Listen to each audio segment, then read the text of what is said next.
Hello team, today's challenge is Piggy Bank, where we're given an object containing different kinds of coins and their quantities, and we need to tally that up based on the value of each of those coins.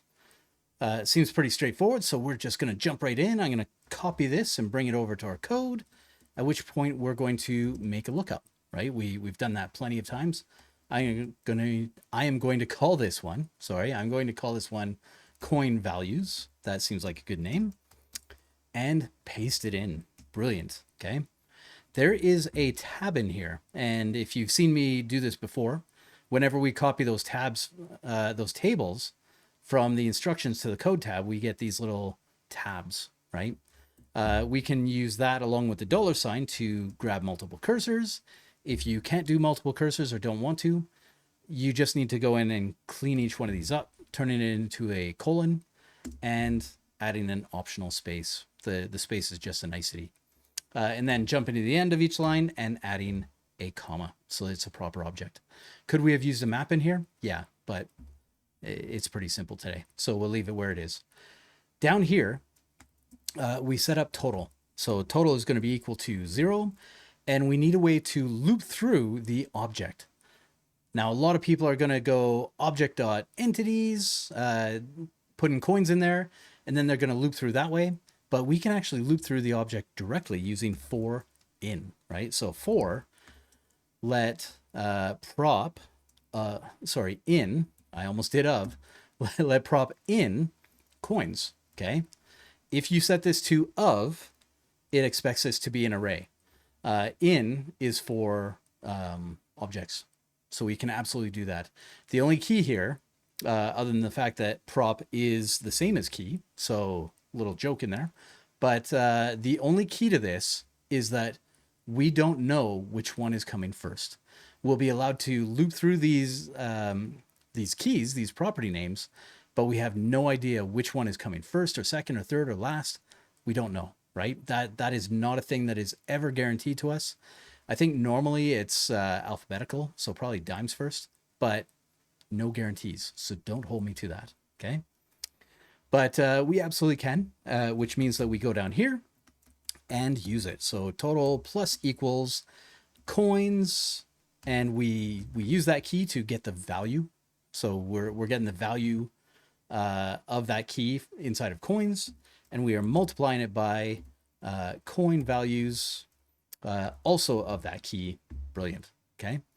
From here, we set this up. So this is going to be a $sign, and we concatenate it to total, right? And you would think that this would work. It absolutely doesn't, because we get this precision error, right? This is a thing that happens to a lot of different programming languages. The most common being 0.1 plus 0.2 equals 0.3 with a whole bunch of zeros followed by a 1. It's just a weird thing, right? It's kind of curious like that. In this case, we have something similar, whereas a whole bunch of zeros followed by 3. We can reduce that by going to fixed, capitalize fixed, and just setting it to 2 decimal places, because we have to take care of this 0 anyway. We solve the problem both ways. We solve both problems the same way, which means that now it works, okay? And it works quite well. Now, if you're worried about that precision error being something weird where maybe you have rounding issues, a lot of financial stuff is run without the decimals. So we could absolutely do that. We can take this, bringing it down really fast, getting rid of all the decimals. So this one, changing this to just integers like this, right? And then down here, it's all the same. And the only thing that changes is total. Okay, for total, we divide by 100, and it comes out to the same thing.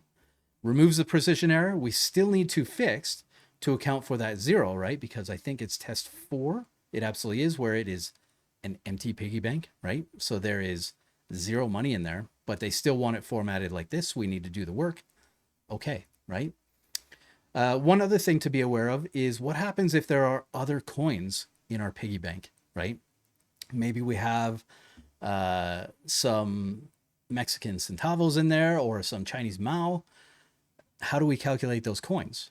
Well, depending on where you live, maybe the value of those coins is 0, right? And it's not because they don't have value, they just don't have value in your current country, right? So the safe place is to take this, right? This coin values, and if we return undefined because we didn't find anything, then we set it to 0, which means that we're multiplying those specific coins by 0, which makes sure that our value is accurate. Okay.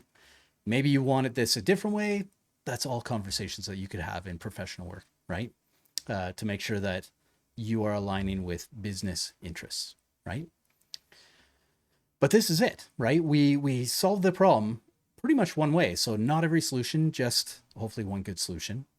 We did the same thing twice, where we looped through the object, right? We didn't loop through an array, we looped through the object, and we pulled out the keys.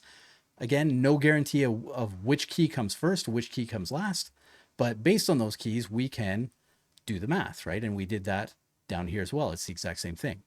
And then from there, we tallied it up, we added it to total, and we formatted it correctly and sent it out the door, okay? And then the differences here were in how we want our initial data to be.